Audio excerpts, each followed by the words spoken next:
امریکی سینٹ نے صدر ٹرمپ کو ایران کے خلاف جنگ سے روکنے کی قرارداد منظور کر لی۔ امریکی سینٹ نے 48 کے مقابلے میں 50 ووٹوں سے مشترکہ قرارداد منظور کی ہے۔ یہ قرارداد اس ماہ کے آغاز میں ایوان نمائندگان سے بھی منظور ہو چکی تھی۔ ماہرین کے مطابق اس قرارداد کی منظوری سے واضح ہوتا ہے کہ ایران جنگ کو امریکہ میں اب تک جواز نہ مل سکا اور اس سے صدر ٹرمپ کے لیے مشکلات میں اضافہ ہوا۔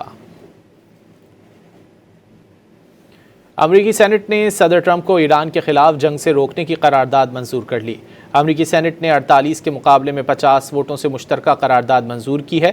یہ قرارداد اس ماہ کے آغاز میں ایوان نمائندگان سے بھی منظور ہو چکی تھی۔ ماہرین کے مطابق اس قرارداد کی منظوری سے واضح ہوتا ہے کہ ایران جنگ کو امریکہ میں اب تک جواز نہ مل سکا اور اس سے صدر ٹرمپ کے لیے مشکلات میں اضافہ ہوا۔ امریکی سینٹ نے صدر ٹرمپ کو ایران کے خلاف جنگ سے روکنے کی قرارداد منظور کر لی۔ امریکی سینٹ نے 48 کے مقابلے میں 50 ووٹوں سے مشترکہ قرارداد منظور کی ہے۔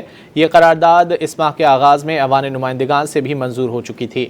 ماہرین کے مطابق اس قرارداد کی منظوری سے واضح ہوتا ہے کہ ایران جنگ کو امریکہ میں اب تک جواز نہ مل سکا اور اس سے صدر ٹرمپ کے لیے مشکلات میں اضافہ ہوا۔ امریکی سینٹ نے صدر ٹرمپ کو ایران کے خلاف جنگ سے روکنے کی قرارداد منظور کر لی۔